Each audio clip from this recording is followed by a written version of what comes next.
தென்னாடுடைய சிவனே போற்று, என் நாட்டவர்க்கும் இறைவா போற்றி. அனைவருக்கும் அன்பு வணக்கம். சகுனி, கர்ணன் இந்த ரெண்டு பேரும் துரியோதனனை நல்லா உசுப்பேத்தி விடுறாங்க. இந்த பாரு துரியோதனா, இப்போ நீ காட்டுக்கு போனியானா அங்கே பாண்டவர்கள், திரௌபதி அவங்கெல்லாம் ரொம்ப கஷ்டப்பட்டுட்டு இருப்பாங்க. அதை பார்த்தா ரொம்ப சந்தோஷமா இருக்கும். அதை விட ஒரு சந்தோஷம் இந்த உலகத்தில் என்ன இருக்க போகுது அப்படின்னு இப்போ துரியோதனனும் கர்ணனை பார்த்து சொல்கிறான். இல்லை, நீங்கள் சொல்கிறதெல்லாம் என் மனசுலையும் இருக்கு. ஆனால் பாண்டவர்கள் எங்கே இருக்காங்களோ அந்த இடத்துக்கு போகிறதுக்கு தந்தையார் அனுமதி கொடுக்க மாட்டார். அவர் அந்த பாண்டவர்களை பற்றி புலம்பிட்டே இருக்காரு. அவர்களெல்லாம் தவத்தில் என்னை விட ரொம்ப மேலானவர்கள் அப்படின்லாம் சொல்லிட்டு இருக்காரு. இல்லைன்னா அவருக்கு நம்மளுடைய விருப்பம் என்னன்னு தெரிஞ்சிருக்கலாம். ஆனால் பிற்காலத்தில் வரக்கூடிய அந்த அபாயம் அதை தடுக்கணுன்றதுக்காக கூட அவர் அனுமதி கொடுக்காம இருப்பார். நம்ம துவைதவனத்துக்கு போகிறோம் அப்படின்னா அந்த பாண்டவர்களுக்கு ஏதாவது துன்பம் கொடுக்கறத தவிர வேற என்ன அதில் பிரயோஜனம் இருக்கு சொல்லு. ஆனால் இன்னொன்று யோசிச்சு பார்க்கணும். இந்த சூதாடுற சமயத்தில் விதுரர் என்ன கர்ணனை பார்த்து சொல்கிறான், ஒன்றை சகுனி, இந்த 3 பேரையும் பார்த்து சொன்னதெல்லாம் ஞாபகம் இருக்கா? அதெல்லாம் நல்ல ஆலோசனை பண்ணி கூட அந்த துவைதவனத்துக்கு போகலாமா வானாமா அப்படின்னு என்னால் நிச்சயம் பண்ண முடியவில்லை.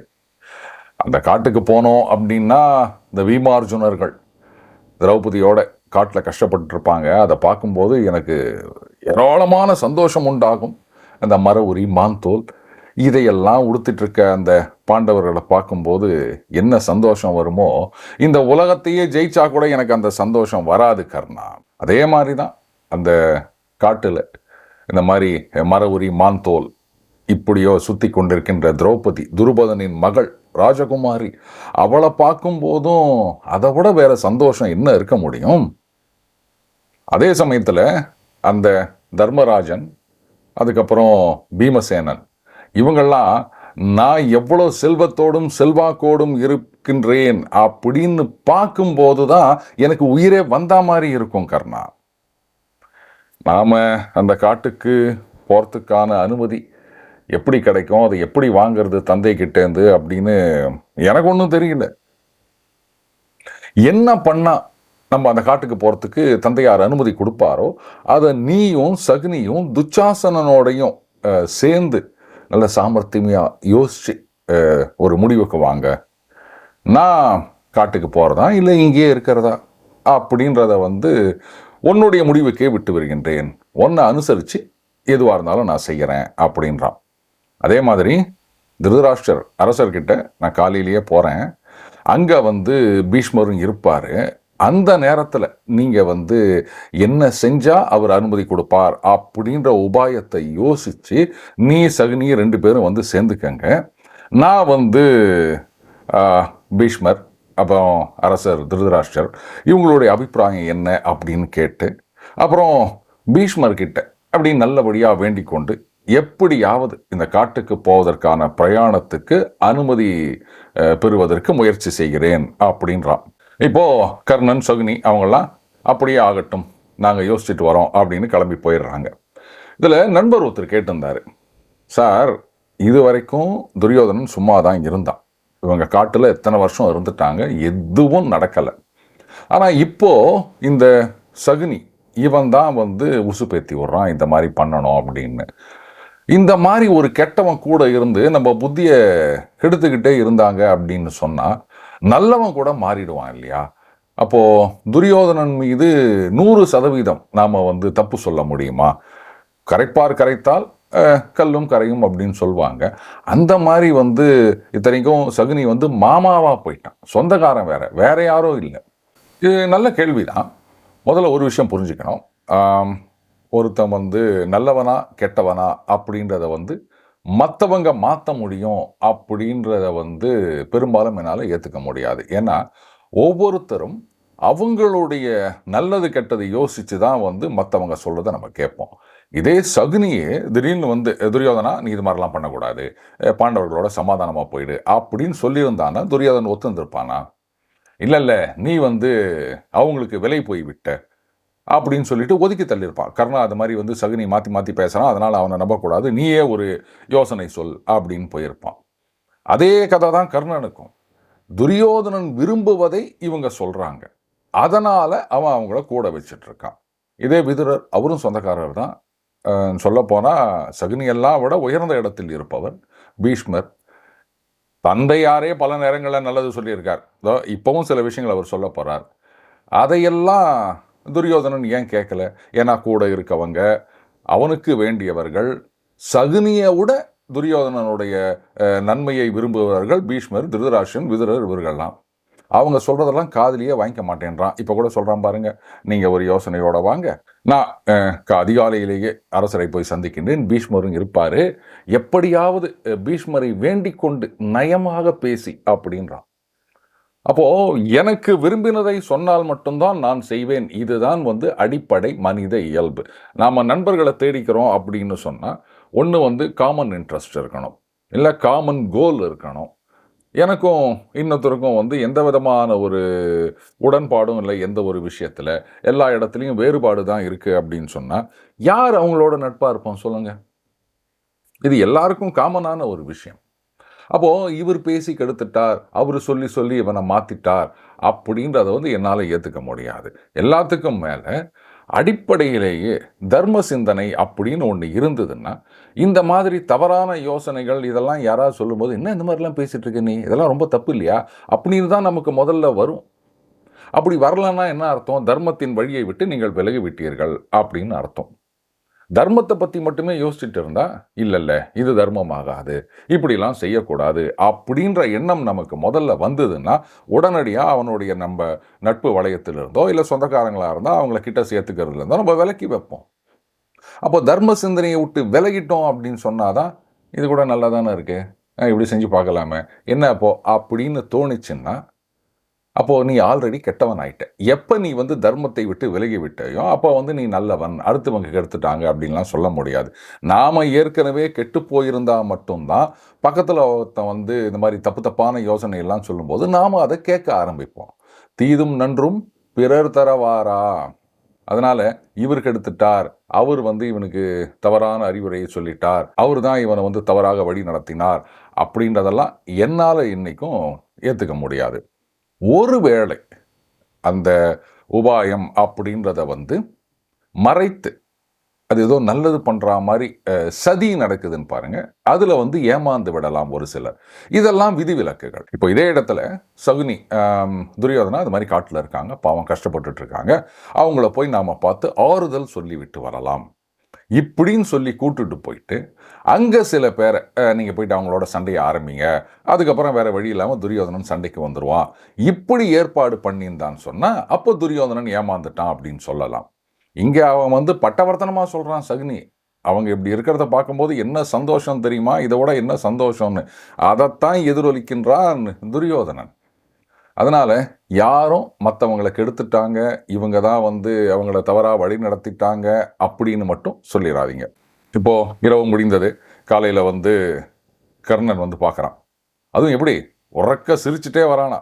எப்படி அந்த காட்டுக்கு போகிறதுக்கு அனுமதி வாங்கிறது அப்படின்ற வழி நாங்கள் சரியாக கண்டுபிடிச்சிருக்கோம், தெரிஞ்சுக்கோ. இப்போ இந்த துவைத வனம், அது வனம் அப்படின்னு சொன்னாலும் அதை சுற்றி வந்து நிறைய மக்கள் வசிக்கின்றார்கள். அதில் வந்து இந்த மாடுகளை வளர்ப்பவர்கள் அவங்க நிறைய பேர் இருக்காங்க. அவங்கெல்லாம் ராஜாவான ஒன்றை எதிர்பார்த்து காத்து கொண்டிருக்கின்றார்கள். கோஷ யாத்திரை அப்படின்னு சொல்கிறாங்க. இந்த யாத்திரை போகிறோம் அப்படின்னு சொன்னால் நிச்சயமாக அரசர் வந்து, அதான் திருதராஷ்டிர மகாராஜா அனுமதி கொடுத்துருவார்.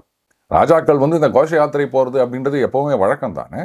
அதனால் நீ இப்படி நான் கோஷ யாத்திரை போகிறேன் துவைதவனத்துக்கு அப்படின்னு சொன்னால் உனது தந்தையார் நிச்சயமாக அனுமதி கொடுப்பார் அப்படின்றான். இவங்க ரெண்டு பேரும் இப்படி பேசிகிட்டே இருக்கும்போது சகுனி அங்கே வரான். அவனும் சிரிச்சுக்கிட்டே வரான். இந்த விதி சிரித்தது அப்படின்வாங்களா, அந்த மாதிரி தான் கர்ணன் சகுனி ரெண்டு பேரும் சிரிச்சிருக்காங்க போல இருக்கு. அப்போ சகுனி சொல்கிறான், துரியோதனா, துவைதவனத்துக்கு போகிறதுக்கு இந்த கோஷ யாத்திரை அப்படின்னு ஒரு யோசனை சொல்லியிருக்கான் இல்லையா, இது சரியான யோசனையாக தான் நான் பார்க்குறேன். நிச்சயமாக மகாராஜா நமக்கு அனுமதி கொடுப்பார், அவரே வந்து நீங்கள் போயிட்டு வாங்கோ அப்படின்னு சொல்லுவார். அதே மாதிரி அங்கே அந்த பசு கூட்டங்களை பார்த்து கொண்டிருக்கின்றார்கள் இல்லையா, அவங்கெல்லாமும் உன்னை எதிர்பார்த்து காத்து கொண்டிருக்கின்றார்கள் துரியோதனா. அதனால் கோஷ யாத்திரை அப்படின்ற பேரில் நாமெல்லாம் துவைதவனத்தில் அந்த தடாகத்துக்கு பக்கத்தில் போகலாம். ஏன்னா அங்கே தானே வந்து பாண்டவர்கள்லாம் தங்கியிருக்கின்றார்கள். இப்போ 3 பேரும் சேர்ந்து சிரிக்கிறாங்க. விதி ரொம்ப பலமாக சிரிச்சிட்டு இருக்கோன்னு நினைக்கிறேன். பின்னாடி சிரித்து முடிச்சுட்டு 3 பேரும் மகாராஜாவை பார்ப்பதற்கு செல்கின்றார்கள்.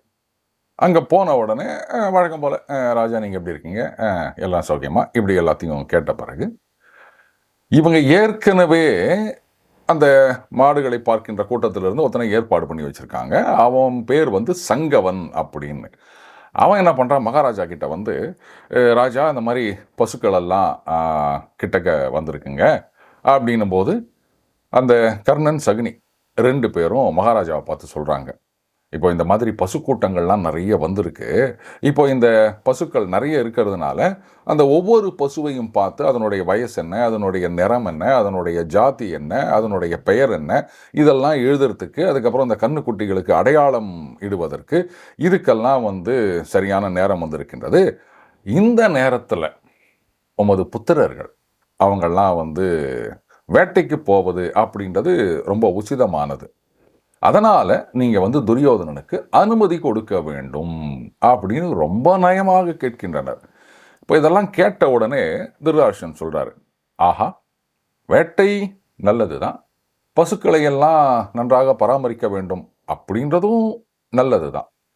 அவங்கக்கிட்ட அந்த மாடுகளை பார்த்து கொள்கிறார்கள் இல்லையா, அவங்கள மட்டுமே நம்புறது அப்படின்றது வந்து சரியில்லைன்னு தான் நான் நினைக்கிறேன். அதே சமயத்தில் இந்த மனிதர்களிலே சிறந்தவர்களான பாண்டவர்கள் அவங்க வந்து நீங்கள் போகிற வனத்துக்கு கொஞ்சம் பக்கத்தில் தான் இருக்காங்க அப்படின்னும் நான் கேள்விப்பட்டிருக்கேன். அதனால் அந்த இடத்துக்கு நீங்கள் போகிறதுக்கு நான் அனுமதி கொடுக்க மாட்டேன்.